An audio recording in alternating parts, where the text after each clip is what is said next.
Welcome to the channel. I planned a romantic trip on our anniversary to propose to my girlfriend, but she invited her friends. Feeling like a third wheel, I left before the trip ended. Now that she knows about the proposal, she's begging me to stay and work things out. My GF, Sarah, 29, and I, M, 28, have been dating for 5 years, and I wanted to go on a vacation with her to celebrate. I planned the trip for several months. Of course, I shared my plans with her and decided on skiing/snowboarding/other winter activities in CO.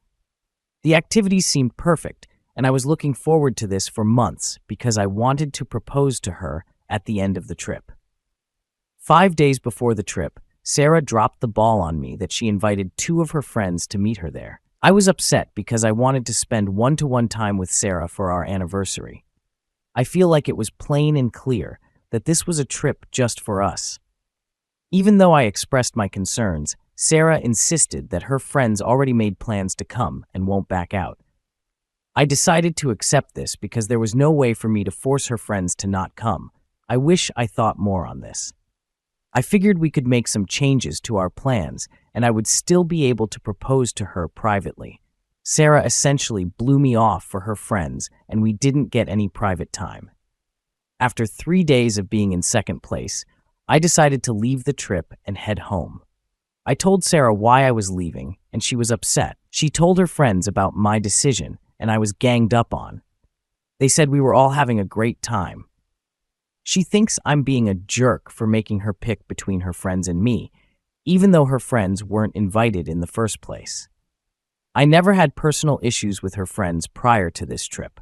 I never made Sarah pick between me or her friends because everyone needs friends outside of a relationship. I'm at home now and thinking about everything. I have a day to myself before Sarah comes home, so at least I get to relax a bit. Sarah and her friends think I'm overreacting and think I ruined the trip. I think Sarah was disrespectful and rude to me by ruining the purpose of this trip and having her friends gang up on me.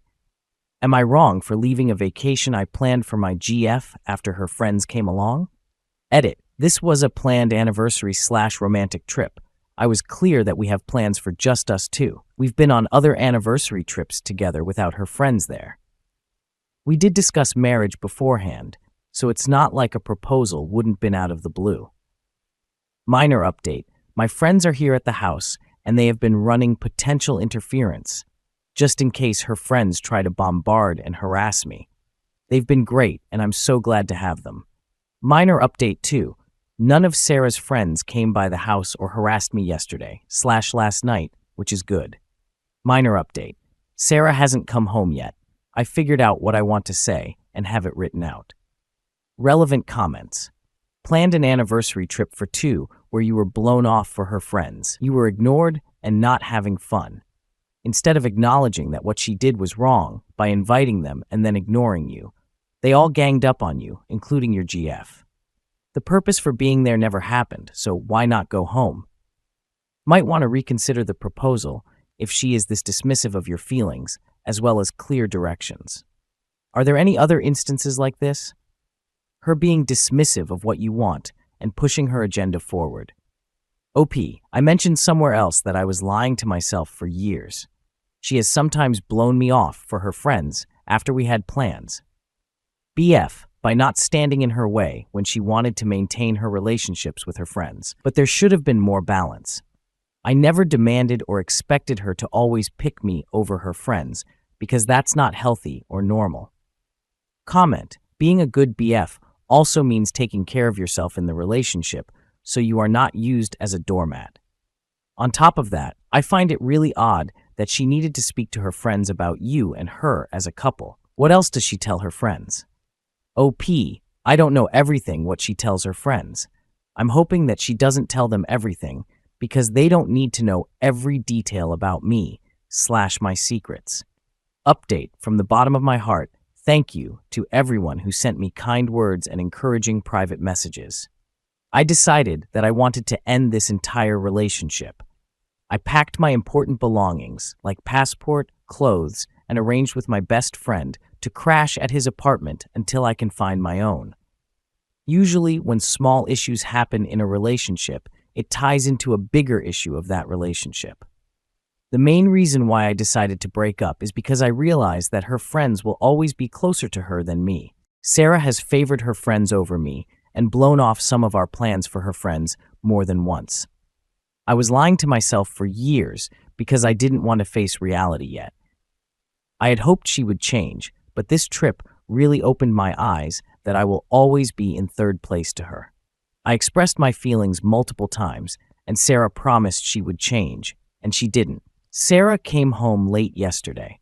I said I have a lot to get off my chest, and I want to get through my notes before she talks or tries to interrupt me. The first question I asked Sarah was how she thought the trip went. She said we all had fun, and it was memorable. I shouldn't have to feel like the third wheel in my own relationship, especially on a trip that I planned. My next question was, why did you invite your friends in the first place? You knew this was an anniversary trip for us. She talked about the trip with her friends since the beginning, and they never been to CO. She thought it would be a good idea to allow them to come just so they can have fun in CO with us. I followed up with my lack of knowledge of her friends coming along until days before. It's one thing if they came and did their own activities, but it's another thing that every activity became a group activity. I signed up for a monogamous, not poly relationship. My last question was, did you know that I was going to propose to you? Sarah said she didn't know at all. The thought never occurred to Sarah that I was going to ask. She claimed that she wouldn't have invited her friends to come along if she knew, but I responded that it would ruin the surprise if I told you. Sarah begged me to stay with her and believes we can work everything out. She didn't want me to throw 5 years away after this one bad trip. I listened to her promises to change for years regarding her friends, but nothing happened. I ultimately left Sarah with this. It's clear that there isn't enough room in your heart for your BF and your friends. As much as I love Sarah, I can't stay in a relationship where I'm not respected enough. I left Sarah in the house by herself, and I drove off to my friend's place. I'll figure out how to get my name off the lease, and I'll plan to get the rest of my belongings. As for the ring, I will return it this weekend. Update 2. Hello everyone. I got my stuff this past weekend from my house. I'm glad I didn't have much stuff or more heavy items. Sarah and I talked a lot about our relationship and what happened during the trip. Sarah said she is going to see a therapist and wanted to become a better GF in the future. I'm not opposed to getting back together years down the road, but I have zero intentions of being those people that are constantly on and off. If life does bring us back together, then so be it. I didn't make any promises to Sarah about a possibility of getting back together because Sarah should change for herself and not me. I can answer more questions. Relevant comments. I think leaving even a small possibility of reuniting with her is a bad idea. Either try to fix it or cut ties completely, because neither of you will be able to move on with your lives with a vague maybe. Good luck. You deserved better, in my opinion. OP, I didn't make a promise to get back together. I basically said, if life puts us together, then so be it. We aren't talking or texting, and we aren't in the same social circles. I don't plan to check in with her because I want to move on. We only saw each other because of my things at the house. She said she wants to be a better GF, in a general sense, not for me. She just acknowledged she messed up and wants to improve for her future relationships. I said I won't make promises to be with her. So she should change for herself, not because there is a possibility of us getting back together. It would be years before I consider getting back together, not weeks or months. I won't be that guy that will keep in contact with my ex because I want to move on. We aren't in the same social circles, so it's not like we see each other. Comment, moving on, means leaving the idea of reconciliation behind. Period. That is what kept me and my ex coming back together during our off times, the hope of us getting back together. We would say, no, we are moving on, but then one of us would cave and then repeat the pattern all over again. You have to move on, knowing this is it. It's over. It's done. That also means not giving her any false hope either, and possibly even blocking her on socials, / her phone if she continues to reach out. Just my 2 cents. OP, after I got my stuff, I did block her again. I initially blocked her after I broke up. I unblocked her to coordinate getting my things. We already unfollowed each other from social media. So it seems like we are both serious about this breakup. Final update. About 6 months later. OP said to ask him anything. IMA. Below are the updates given in the comments. I'm doing very well. I've continued to do my work and have fun. I continue to train for my marathon and get out and socialize.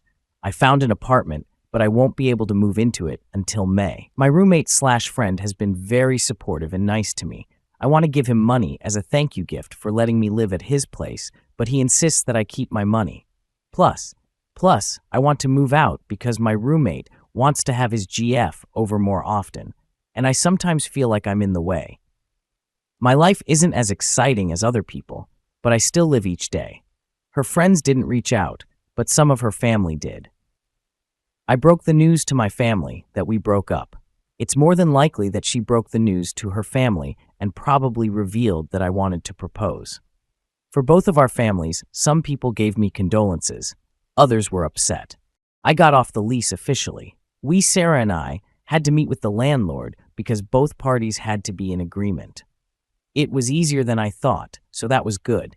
If I couldn't get my name off, I would have looked into getting a sublet so that person could pay part of the rent to me. And the ring was returned a long time ago, and I got my money back. It's crazy to think it's been 6 months since my breakup, but I'm still alive and kicking.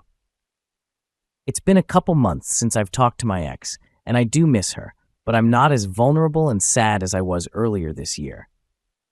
As far as I'm aware, we both are moving on with our lives.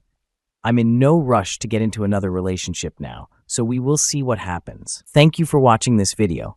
Take care, everyone.